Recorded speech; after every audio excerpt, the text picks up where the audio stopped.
Los primeros años de la década fueron de crecimiento económico sostenido, pero muy disparejo.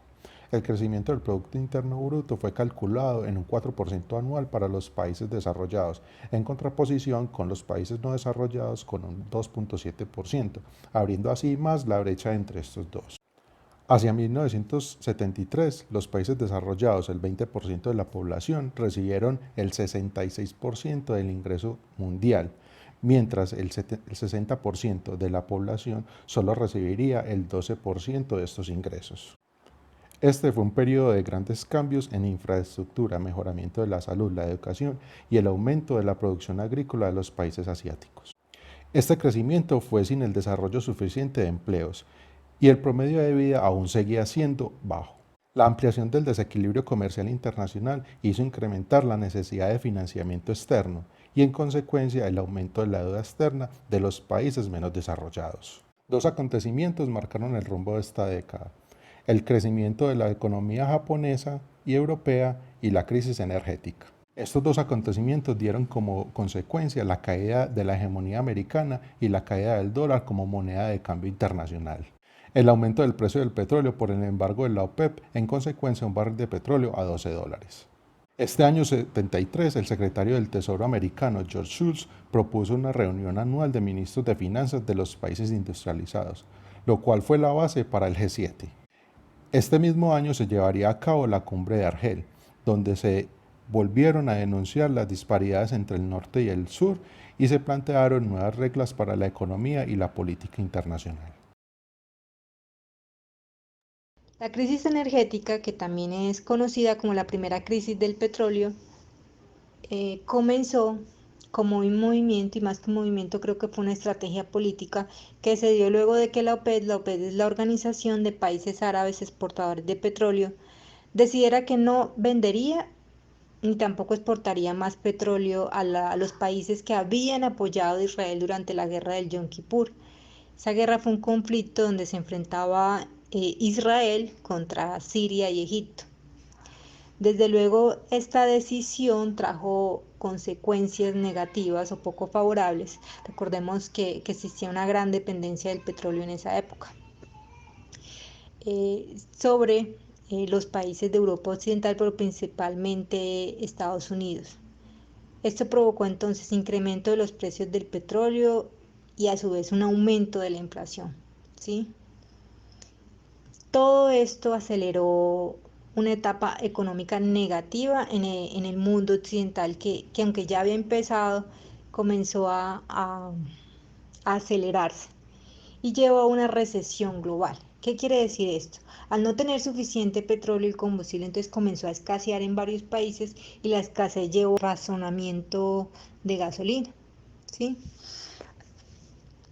Obligando a los países a tomar decisiones y a replantearse muchas cosas, principalmente los países del sur que se vieron en la necesidad de replantear su papel como productores, pero también como importadores de petróleo.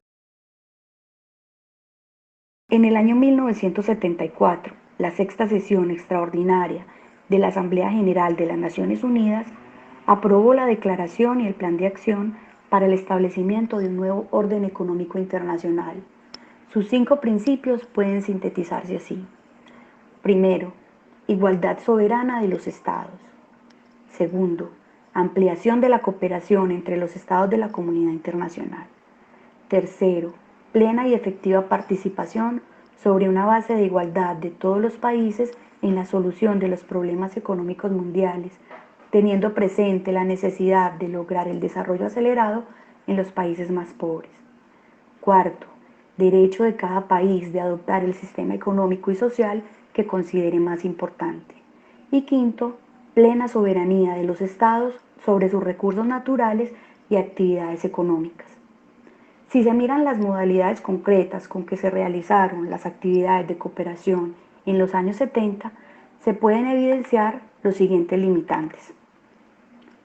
Una parte importante de la ayuda bilateral ofrecida por los países donantes de ambos bloques, el occidental y oriental, fue mediatizada por sus intereses geoestratégicos y no tuvo mayor impacto en el desarrollo a largo plazo de los países receptores. Los países receptores dedicaron la mayor parte de la ayuda recibida a inversiones improductivas, como la compra de armas o la realización de obras grandes, sin mayor utilidad social o económica, mermando así los posibles beneficios para los más pobres y la población en general. El autoritarismo y la corrupción imperantes en muchos países del sur desviaron gran parte de los recursos hacia fines impropios y no representaron el marco más propicio para que se generaran verdaderos debates nacionales sobre las políticas y las prioridades de desarrollo de cada país. En 1975, los jefes de Estado y de Gobierno de los países de las Naciones Unidas se reúnen para analizar el estado de la política y la economía mundial con el objeto de negociar consensos previos con respecto a las decisiones que se toman, no solo en estos países, sino también en otras organizaciones internacionales. Los ministros se encuentran por sectores: economía, comercio, relaciones exteriores, ambiente, trabajo, etcétera, y preparan una reunión de alto nivel jerárquico y de gobierno. En los años 70, tras más de 20 años de crecimiento económico, aún no se evidenciaba el verdadero impacto de la cooperación dentro de las poblaciones, ya que no había una relación directa entre crecimiento económico y desarrollo. Fue así que en los años 70, las teorías ortodoxas del desarrollo económico se renuevan y se produce un cambio en los enfoques, pasando de un pensamiento económico sobre el desarrollo al enfoque de las necesidades básicas. Además, se plantea un estándar internacional denominado AOD, que significa Ayuda Oficial al Desarrollo, adoptado por la ONU en 1970 como compromiso para todos los países, solicitando en uno de sus ítems que todos los países ricos den un 0.7% de sus recursos disponibles.